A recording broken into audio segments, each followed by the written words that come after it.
Dalam Hot Scoop minggu ini, Sarah akan kongsikan masih lagi pelakon-pelakon sidekick, tapi kalau minggu lepas yang wanita. Minggu ini lelaki. Agak-agak siapa yang dalam list Sarah? Mungkin ke dia pelakon yang ada lagu dan bercita-cita nak ke KLCC bawa kereta sendiri.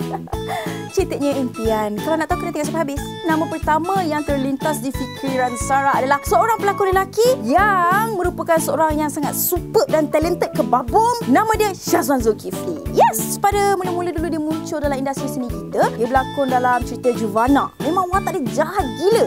And sebab dia terus sangat berlakon, memang terkesanlah hati Sarah ni. Seterusnya, pelakon lelaki yang mana di awal kemunculannya orang kata dia kembar ataupun klon kepada Fahir Ahmad. Tak tahulah tang mana. Dan pelakon ni adalah Nazrif Nazri. Yes, anak kelahiran Ni 9 ni memang dia berlakon. Dengan badannya yang sadar, dia berjaya lah memikat hati gadis-gadis di luar sana. Kecuali hati Sarah. Kalau korang tengok, dia ni memang berbakat besar. Dan mana tahu, satu hari nanti dia boleh jadi hero pula kan? Siapa tahu.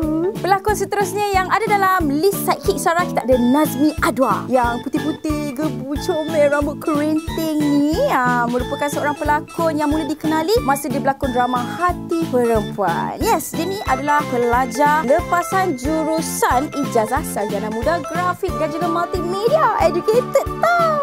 Susah aku nak sebut apa yang tak educated. Mustaqim Bahadun. Siapa dia ni? Tengok muka dia.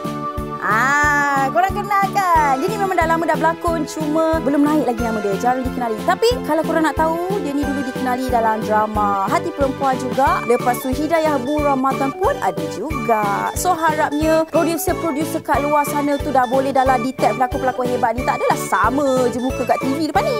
Muka Sarah pun belum pernah masuk drama lagi.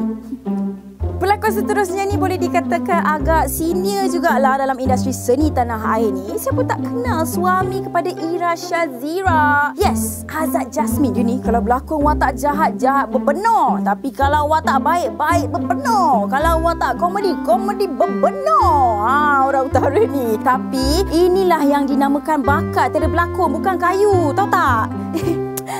Menjelang hari-hari bahagia kita. Nama terakhir dalam list Sarah ni merupakan seorang pelakon lelaki lahir pada tahun 1985, merupakan anak jati Kuala Lumpur. Gambit Saifullah. Yes, dia ni sangat berbakat. Seorang pelakon, seorang pengarah, penerbit dan lakonan memang sangat awesome. Dia dengar-dengar khabar dia tengah shoot drama baru kat TV3. Tak tahulah cerita apa penerbit call me job. Ada job call I.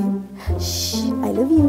Baiklah, sekarang ni Sarah nak bagi soalan untuk minggu ini.